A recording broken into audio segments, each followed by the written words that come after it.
જય સ્વામિનારાયણ વિદ્યાર્થી મિત્રો, ધોરણ 12 સાયન્સ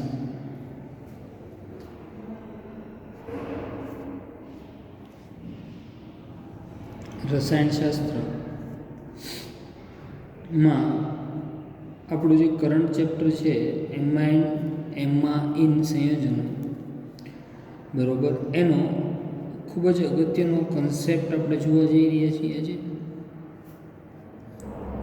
અને એ છે એનિલિન, બરોબર, નું સલ્ફોનેશન, એનિલિનનું સલ્ફોનેશન અથવા એમાઇન સંયોજનોનું સલ્ફોનેશન, બરોબર. ખૂબ જ સરળ છે કન્સેપ્ટ, પરંતુ યાદ રાખવું ખૂબ જ અગત્યનું છે, કારણ કે આપણે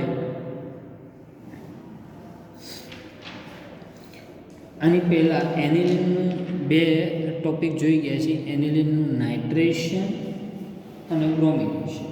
ઓકે, આજે આપણે જે જોવા જઈ રહ્યા છીએ એનિલિનનું શું જોવા જઈ રહ્યા છીએ, તો કે ભાઈ આજે આપણે એનિલિન છે તેનું સલ્ફોનેશનનો કન્સેપ્ટ જોવા જઈ રહ્યા છીએ. ઓકે, પરિવર્તન સ્વરૂપે પૂછી શકે, બરોબર.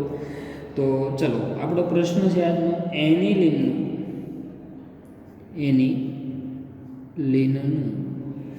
સલ્ફોનેશન સમજાવો.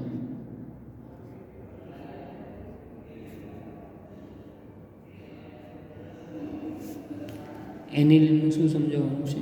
સલ્ફોનેશન. ઓકે, અથવા તમને ક્વેશ્ચન આવો પૂછી છે,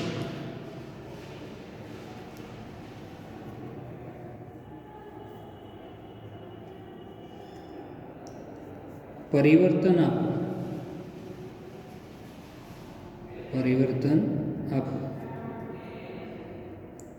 એનિલિન માંથી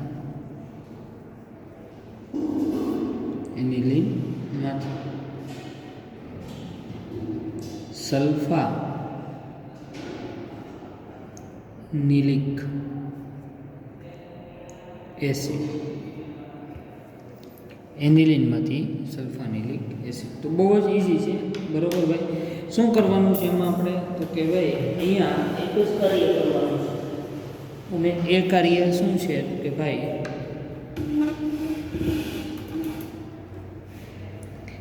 એનિલિન ની સાંદ્ર સલ્ફ્યુરિક એસિડ સાથે પ્રક્રિયા કરાવશું. ઓકે, એનિલિનની સ્ટેપ બાય સ્ટેપ જોઈશું આપણે. એનિલિનની સાંદ્ર સલ્ફ્યુરિક એસિડ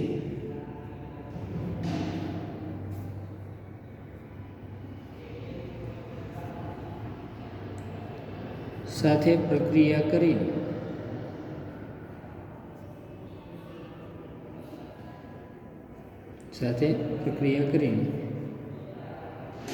શું બનાવે છે, તો કે એનિલિનિયમ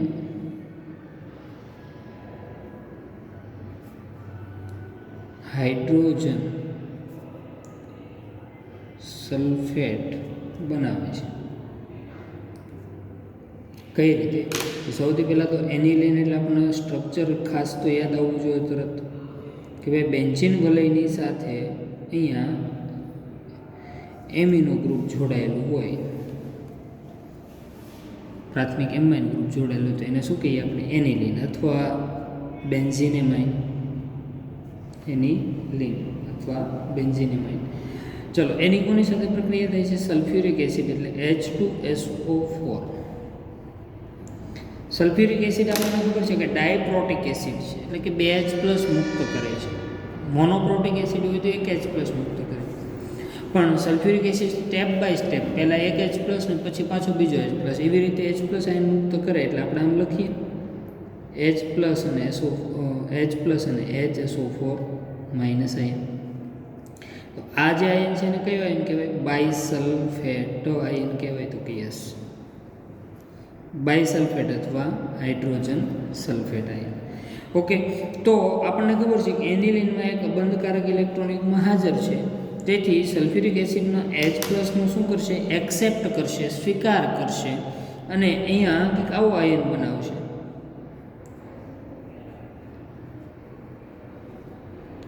NH2 ની જગ્યાએ શું થઈ ગયું, NH3, તો કે યસ NH3 પ્લસ એનિલિનિયમ થયો, તો કે યસ એનિલિનિયમ.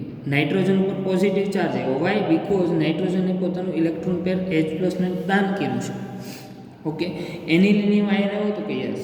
હવે તેની સાથે નેગેટિવ આયન બાયસલ્ફેટ આયન અહીંયા જોડાઈ જાય થોડી વાર માટે. ઓકે, અહીંયા શું બની ગયું, એનિલિનિયમ બાયસલ્ફેટ અથવા એનિલિનિયમ હાઇડ્રોજન સલ્ફેટ. તો પહેલું સ્ટેપ એનિલિનના સલ્ફોનેશનમાં શું થાય કે એનિલિન સાંદ્ર સલ્ફ્યુરિક એસિડ સાથે પ્રક્રિયા કરી અને શું બનાવે છે, એનિલિનિયમ હાઇડ્રોજન સલ્ફેટ બનાવે છે. ઓકે, ત્યારબાદ આપણે આગળ વધીએ. હવે બીજા સ્ટેપમાં શું થાય તો કે એનિલિનિયમ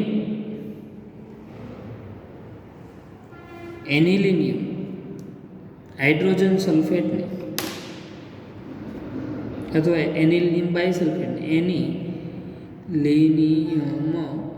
હાઇડ્રોજન સલ્ફેટને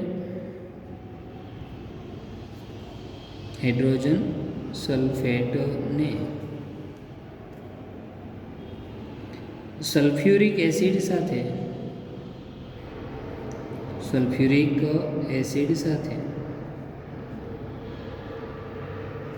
453 થી 473 કેલ્વિન તાપમાને ગરમ કરતા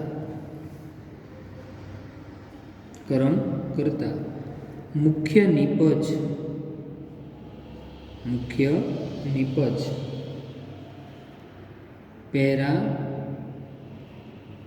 એમિનો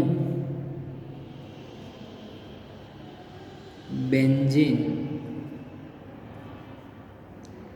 સલ્ફોનિક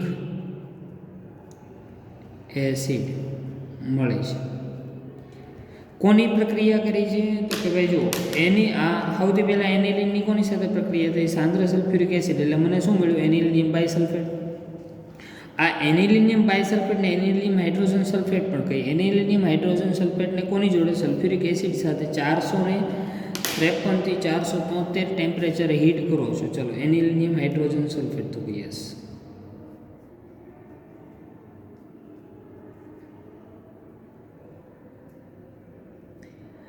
એને ગરમ કરો છો 453 થી 473 કેલ્વિન તાપમાને હીટ કરો છો. કોની હાજરી છે, યસ H2SO4 સલ્ફ્યુરિક એસિડની હાજરીમાં. એટલે અહીંયા આ જે આખો જે સમૂહ છે એનિલિનિયમ બાયસલ્ફેટ, તેમાંથી પાણીનો અણુ દૂર થાય. શું દૂર થાય છે, પાણીનો અણુ દૂર થયો, એટલે H2O દૂર થયું. એક હાઇડ્રોજન અહીંથી, એક એનિલિનિયમ આયનનો અને એક ઓક્સિજન. ઓકે, અને આપણને પ્રોડક્ટ કંઈક આવી મળી.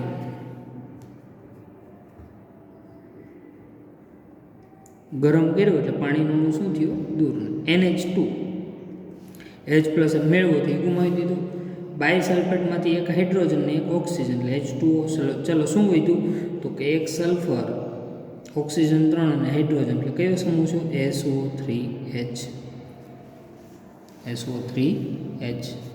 ઓકે, તો આ જે પ્રોડક્ટ મળી એને શું કહેવાય, para amino benzene sulphonic acid અથવા તેને સલ્ફાનિલિક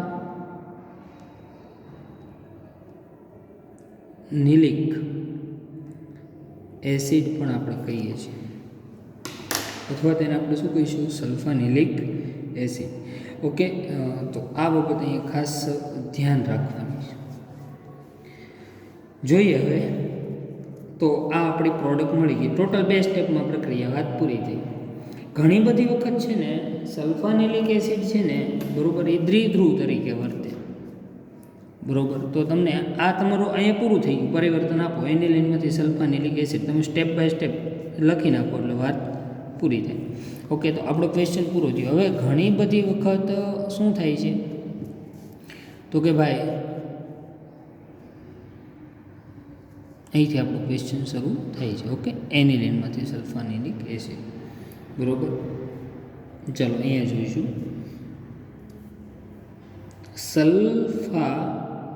સલ્ફાનિલિક એસિડ શા માટે દ્વિધ્રુવ આયન તરીકે વર્તે છે?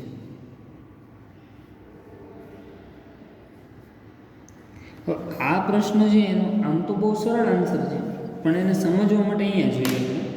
પહેલાં તો આપણને શું આવડવું જોઈએ? સલ્ફાનિલિક એસિડ છે તેનું સ્ટ્રક્ચર આવડવું જોઈએ, તેનું બંધારણ આવડવું જોઈએ. ચાલો, સલ્ફાનિલિક એસિડ એટલે આવું થશે.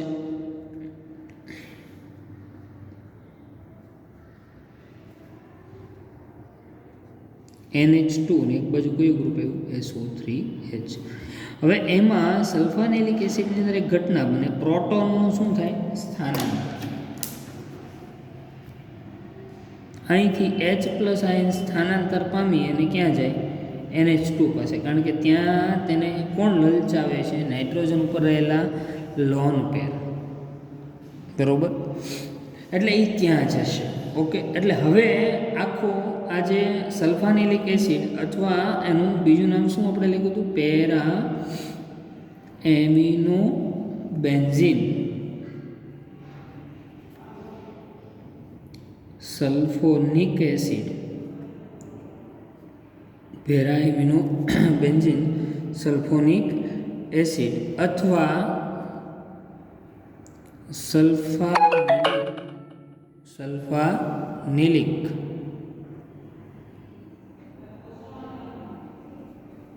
એસિડ અથવા સલ્ફાનિલિક એસિડ. ઓકે, એ H પ્લસનું સ્થાનાંતર થવાને કારણે એક નવા જ સ્વરૂપની અંદર આપણે દર્શાવીએ છીએ.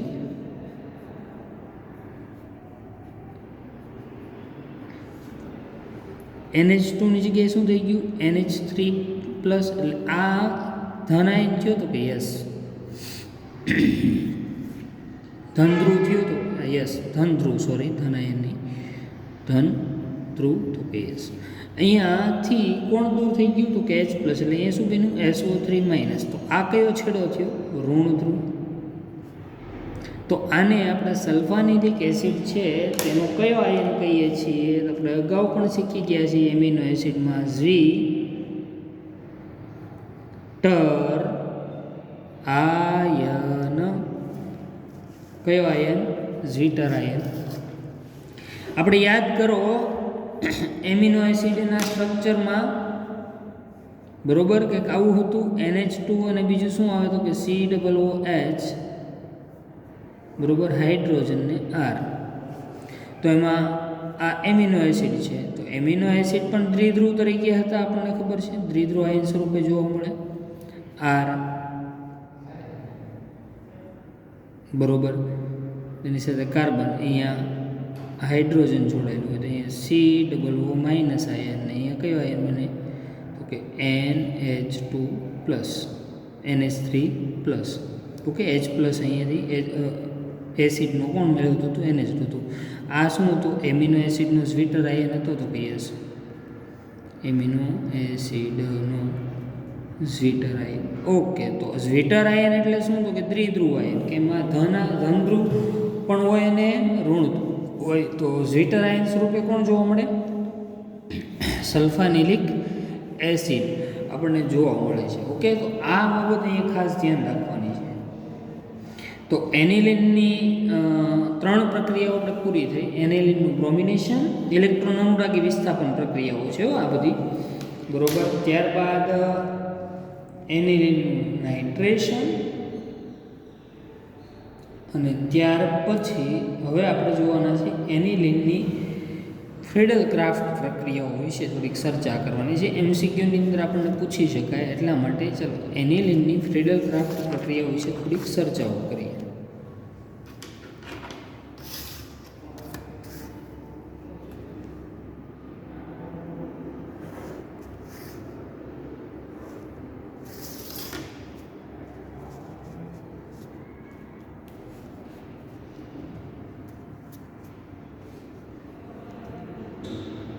ચાલો પ્રશ્ન આવો છે, કારણ આપો, કારણ આપો એનિલિન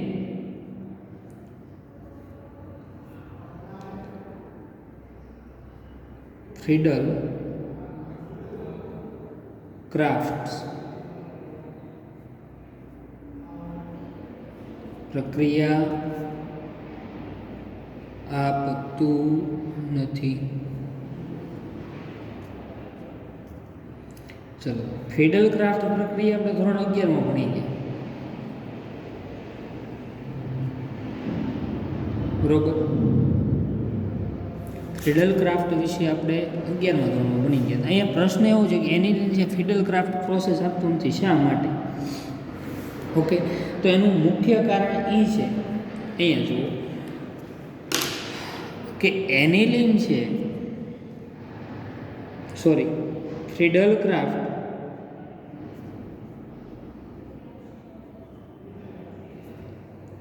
પ્રક્રિયાઓ દરમિયાન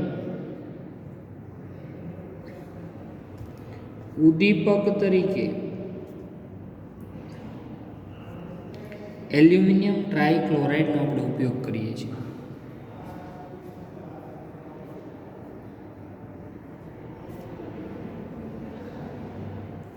જે સ્વભાવે કેવો છે? લુઈસ એસિડ છે, આપણને ખબર છે, કારણ કે એને એક ઇલેક્ટ્રોન યુગ્મ ઘટે છે. ઓકે ને? કઈ રીતે જુઓ, એલ્યુમિનિયમ એની સાથે ક્લોરિન, આપણને ખબર છે દરેક ક્લોરિન એક ઇલેક્ટ્રોનની ભાગીદારી કરે તોય તે એલ્યુમિનિયમ પાસે કેટલા ઇલેક્ટ્રોન થાય છે? ઓનલી 6 જ થાય છે. ટોટલ 6 ઇલેક્ટ્રોન છે, એટલે 2 ઇલેક્ટ્રોન ઘટે છે, 2 ઇલેક્ટ્રોન તેની પાસે કેવા છે? ઓછા. બાકી ક્લોરિનના બાકીના દર્શાવી દો. ક્લોરિનને નથી ઘટતા, કોને ઘટે છે? એલ્યુમિનિયમને ઘટે છે. ઓકે, એવું આપણે શીખેલા છે, લુઈસ એસિડ છે. હવે થાય છે શું અહીંયા ભાઈ? તો એક જ વસ્તુ થાય કે એનિલિન લુઈસ બેઝ છે, આપણને ખબર છે એનિલિન પાસે શું છે? એક લોન પેર છે. ઓકે, તો એનિલિન લુઈસ બેઝ છે, આ લુઈસ એસિડ છે.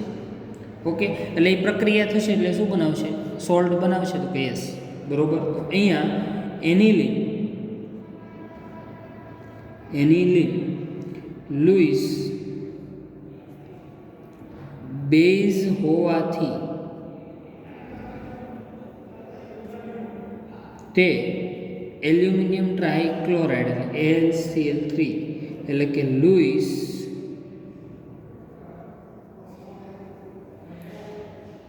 એસિડ સાથે પ્રક્રિયા કરીને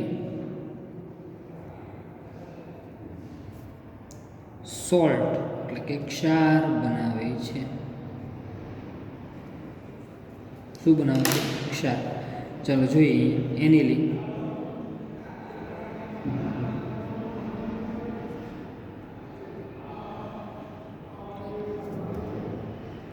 એલ્યુમિનિયમ ટ્રાઇક્લોરાઇડ. એનિલિન કેવો છે? લુઈસ બેઝ છે અને એલ્યુમિનિયમ ટ્રાઇક્લોરાઇડ લુઈસ એસિડ. તો આ બંને વચ્ચે પ્રક્રિયા થાય એટલે આવું બન્યું. અહીંયા નાઇટ્રોજને ઇલેક્ટ્રોન પેર આપી દીધું હતું કે યસ. કોને આપ્યું હતું? કે એલ્યુમિનિયમને. એટલે AlCl3 ઉપર માઇનસ ને નાઇટ્રોજન ઉપર કયો ચાર્જ આવ્યો? પ્લસ. તો આ શું બન્યું? સોલ્ટ બન્યું હતું કે હા, ક્ષાર બન્યું.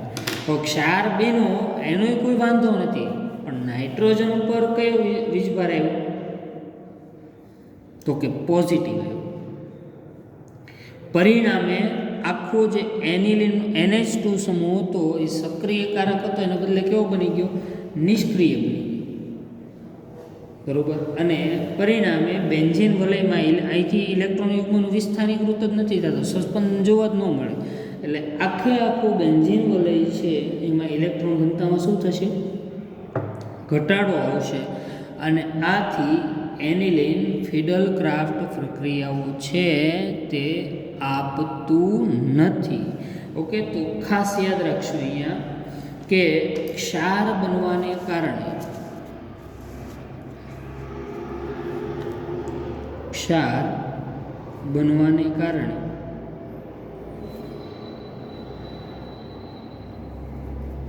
એનિલિનમાંનું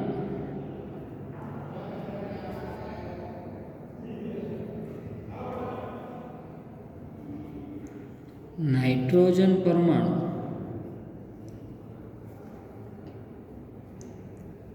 ધનભાર મેળવે છે, પરિણામે તે અક્રિયાકારક સમૂહ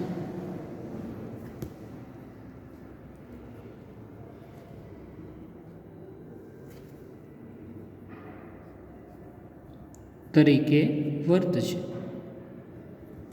એટલે કોણ અક્રિયાકારક સમૂહ તરીકે વર્તશે? તો કે NH2 પ્લસ જે છે બરોબર એ અક્રિયાકાર, કારણ કે એની પાસે ઇલેક્ટ્રોન યુગ્મ છે નહીં, અને તેના લીધે શું થશે પરિણામે? તો કે પરિણામે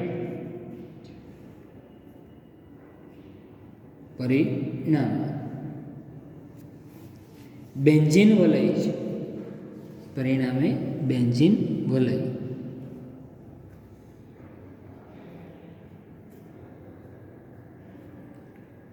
માં ઇલેક્ટ્રોન ઘનતા ઘટે છે. આથી એનિલિન ફ્રીડલ ક્રાફ્ટ્સ પ્રક્રિયા આપતું નથી. તો આ પૂછી શકાય 2 માર્કની અંદર પ્રશ્ન, એટલે ધ્યાન રાખવું કે એનિલિન છે ફ્રીડલ ક્રાફ્ટ પ્રક્રિયા આપતું નથી. એનું કારણ એક જ કે એનિલિન છે ફ્રીડલ ક્રાફ્ટ ઉદ્દીપક કયો છે? AlCl3, એની સાથે પ્રોસેસ કરી નાખે, પ્રક્રિયા કરી નાખે. આ સાથે આપણું એમાઇન સંયોજનનું જે ચેપ્ટર છે બરોબર, એમાં આપણે અહીંયા છેલ્લો ટોપિક તેની પણ આપણે ચર્ચા કરી ચૂક્યા છીએ. અને હવે આપણે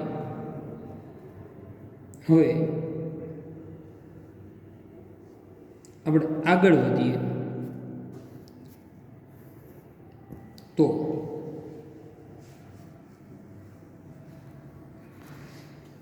એક નવા શબ્દથી પરિચિત થવાના છે, કાર્બોનિલ કાર્બન અને કાર્બોનિલ સમૂહ બરોબર. એનાથી આપણે થોડાક પરિચિત થઈ. કાર્બોનિલ સમૂહ અને કાર્બોનિલ કાર્બન. જે કાર્બન જે સંયોજનમાં કાર્બન અને ઓક્સિજન ત્રિબંધથી જોડાયેલા હોય, તો આ જે સમૂહ છે ને બરોબર, આ સમૂહને કાર્બોનિલ સમૂહ કહેવાય. કાર્બોનિલ સમૂહ. અને કાર્બોનિલ સમૂહમાં રહેલો જે કાર્બન હોય ને એને કયો કાર્બન કહેવાય? Carbonyl carbon. કયો કાર્બોનિલ કાર્બન થાય છે એ ધ્યાન રાખશું. જો હવે અહીંયા જુદા જુદા સમૂહો છે આપણે બની શકે. જો કાર્બોનિલ સમૂહ હોય બરોબર, તો એમાં કાર્બોનિલ સમૂહમાં એક બાજુ R આલ્કાઇલ સમૂહ જોડાય, એક બાજુ હાઇડ્રોજન જોડાય, એટલે શું થયું? તો RCHO, એટલે આલ્ડીહાઇડ સમૂહ થયો. આલ્ડીહાઇડ સંયોજનો થયા. તો કે યસ. જો બે બાજુ આલ્કાઇલ સમૂહ જોડાઈ જાય તો કે ભાઈ આનું સામાન્ય સૂત્ર RCOR, એટલે શું થયું? તો કે કીટોન. આલ્ડીહાઇડ છે, આ કયા છે? કીટોન છે. તો કે યસ. ઓકે. ત્યારબાદ જો કાર્બોનિલ સમૂહ છે બરોબર, એમાં એક OH સમૂહ જોડાય અને એક આલ્કાઇલ સમૂહ જોડાય, તો શું થયું? તો કે RCOOH, એટલે શું થયું? Carboxylic acid. કાર્બોક્સિલિક એસિડનો હાઇડ્રોજન દૂર થઈ. શું દૂર થઈ? હાઇડ્રોજન. અને અહીંયા આલ્કાઇલ સમૂહ ઉમેરાય એટલે આમ થયું RC=OR, એટલે શું થયું? તો કે RCOOR, એટલે શું થયું? તો કે એસ્ટર થયો. તો કે યસ. તો એસ્ટર છે, કાર્બોક્સિલિક એસિડ છે, કીટોન છે, આલ્ડીહાઇડ, આ બધા જ કેવા સંયોજનો કહેવાય? કાર્બોનિલ સંયોજનો કહેવાય. અને એની આપણે આવતા ક્લાસની અંદર આપણું ન્યૂ ચેપ્ટર આપણે જે રનિંગ કરવાના છીએ તે ની અંદર બહુ સરસ મજાનો ઉલ્લેખ બધી બાબતોનો કરેલો છે, અને જે આપણે વિગતવાર અને વ્યવસ્થિત રીતે ભણવાના છીએ. તો નેક્સ્ટ લેક્ચરમાં આપણે આપણું ખૂબ જ અગત્યનું જે ચેપ્ટર છે તેની આપણે ચર્ચા કરવાના છીએ અને એ છે આપણું unit number 12 aldehyde ketone and carboxylic acid compounds. Okay, તો આ સાથે આપણે ભાગ 2 ની અંદરનું આપણો છેલ્લો યુનિટ કેમિસ્ટ્રી ધોરણ 12 સાયન્સ ભાગ 2 અને એનો છેલ્લો યુનિટ આપણે ચર્ચા કરવાના છીએ. ઓકે, તો આજના ક્લાસમાં આપણે એટલે અટકીએ છીએ. ઓકે.